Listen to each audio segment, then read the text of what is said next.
Adapun tujuan pada percobaan ini yaitu 1. Mengetahui ketebalan rambut dengan menggunakan sinar laser. 2. Mengetahui cara pengukuran ketebalan rambut dengan menggunakan sinar laser. Adapun alat dan bahan yang digunakan pada percobaan ini yaitu yang pertama ada laser yang berfungsi sebagai sumber sinar. Yang kedua, penjepit diafragma berfungsi sebagai alat untuk meletakkan rambut. Yang ketiga, tumpukan berpenjepit berfungsi sebagai alat untuk meletakkan penjepit diafragma. Yang keempat, ada penggaris yang berfungsi untuk mengukur jarak pola terang dan pola gelap. Yang kelima, kacamata berfungsi untuk menghindari paparan sinar laser yang mengenai mata. Yang keenam, ada rel presisi yang digunakan untuk meletakkan tumpukan berpenjepit. 7. Satu set statif berfungsi sebagai penyangga dan penjepit laser. yang kedelapan, meja optik berfungsi untuk mengamati pola terang dan pola gelap. Yang kesembilan, ada rambut. Rambut berfungsi sebagai objek pengamatan. Prosedur kerja yang akan dilakukan pada percobaan kali ini yaitu: yang pertama, menyiapkan alat dan bahan yang akan digunakan. Yang kedua, merangkai alat dan bahan yang akan digunakan.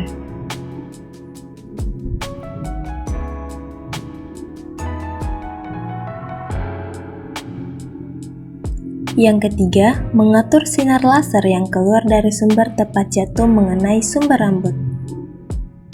Yang keempat, mengatur jarak rambut sejauh 1 meter.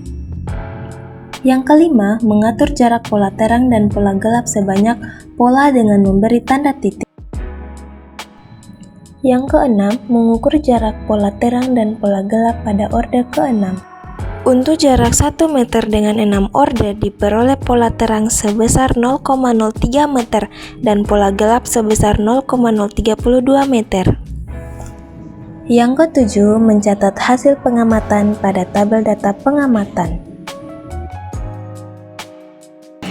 Oke, jadi analisis data pada percobaan ini yaitu kita menggunakan persamaan tetap terang sama dengan ARC tangan, dia terang diper L, di mana ARC tangan 0,03 diper 1.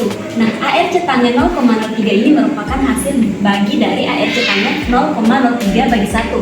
Kemudian nilai 1,178 derajat ini adalah hasil dari ARC tangan 0,03. Baik, untuk persamaan tadi juga berlaku untuk menentukan jarak dari pola gelapnya. Nah, kemudian yang kedua, untuk menentukan ketebalan rambut dengan interferensi. Yang pertama, untuk interferensi maksimum, dia menggunakan persamaan B sin theta T sama dengan N dikali lambda, di mana B sama dengan N kali lambda diper sin theta T. Kemudian B sama dengan 6532 kali 10 pangkat minus 9 diper sin 1,718 derajat, menghasilkan 1,064 kali 10 pangkat minus 4 meter. Nah, untuk interferensi minimum, dia menggunakan persamaan B sin theta G sama dengan dalam kurung N diper 1/2 balas kurung kali lambda, di mana B sama dengan N dikurang 1/2 dikali lambda diper sin theta G. Kemudian D sama dengan 6 kurang 1/2 dikali 532 kali 10 pangkat minus 9 diper sin 1,832 derajat, menghasilkan 9,153 kali 10 pangkat minus 5 meter.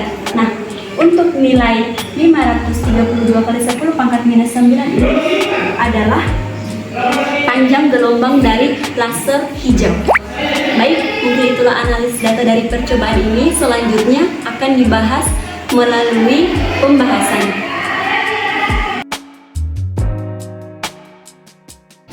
Difraksi merupakan salah satu ciri khas dari gerak gelombang, di mana gelombang merambat lurus pada medium yang homogen. Apabila jalannya cahaya terhalang oleh sesuatu, maka gelombang cahaya akan mengalami pembelokan. Pola gelap dan pola terang pada fenomena gelombang seperti Cahaya atau bunyi biasanya terjadi karena interferensi. Nah, interferensi itu merupakan interaksi antara dua atau lebih gelombang yang saling bertemu. Interferensi ini menghasilkan pola di mana bagian-bagian tertentu gelombang saling memperkuat sehingga menghasilkan pola terang. Nah, peristiwa ini dinamakan dengan interferensi konstruktif. Sedangkan pada bagian-bagian lain yang saling melemahkan akan menghasilkan pola gelap, di mana peristiwa ini disebut dengan interferensi destruktif. Laser merupakan mekanisme suatu alat yang memancarkan radiasi elektromagnetik, biasanya dalam bentuk cahaya yang tidak dapat dilihat maupun dapat dilihat dengan mata. Melalui proses pancaran tersimulasi, pancaran laser biasanya tunggal memancarkan foton dalam pancaran koheren. Mungkin teman-teman bertanya, kenapa pada percobaan kali ini kita menggunakan sinar laser? Kenapa kita tidak menggunakan mikrometer sipil saja? Nah, alasannya karena penentuan ketebalan rambut dengan menggunakan sinar laser akan memiliki akurasi yang lebih tinggi, serta laser juga dapat mengukur ketebalan rambut secara cepat dan lebih efisien. Kemudian, tidak dipengaruhi oleh faktor-faktor pada saat pengukuran. Sedangkan dengan menggunakan mikrometer sekrup, hasilnya akan lebih kecil. Selain itu, karena disebabkan oleh pada saat memutar sekrup terlalu kuat atau tidak terkontrol, rambut berubah menjadi lebih tipis. Adapun kesimpulan dari percobaan penentuan ketebalan rambut dengan menggunakan difraksi sinar laser, yang pertama, penentuan ketebalan rambut dapat dilakukan dengan perhitungan menggunakan persamaan interferensi maksimum dan interferensi minimum, di mana hasil yang diperoleh dari interferensi maksimum untuk pola terang secara berturut-turut yaitu 1,064 kali 10 pangkat minus 5 meter, 9,678 kali 10 pangkat minus 5 meter, dan 9,128 kali 10 pangkat minus 5 meter. Pada interferensi minimum untuk pola gelap secara berturut-turut yaitu 9,153 kali 10 pangkat minus 5 meter, 7,917 kali 10 pangkat minus 5 meter, dan 7,706 kali 10 pangkat minus 5 meter. Hal ini dapat disimpulkan bahwa jarak antara layar dan objek pengamatan juga mempengaruhi interferensi maksimum dan minimum. Yang kedua, cara pengukuran ketebalan rambut dengan menggunakan sinar laser adalah dengan menganalisis pembentukan pola terang dan pola gelap, sehingga dapat dihitung ketebalannya berdasarkan banyak orde yang terbentuk.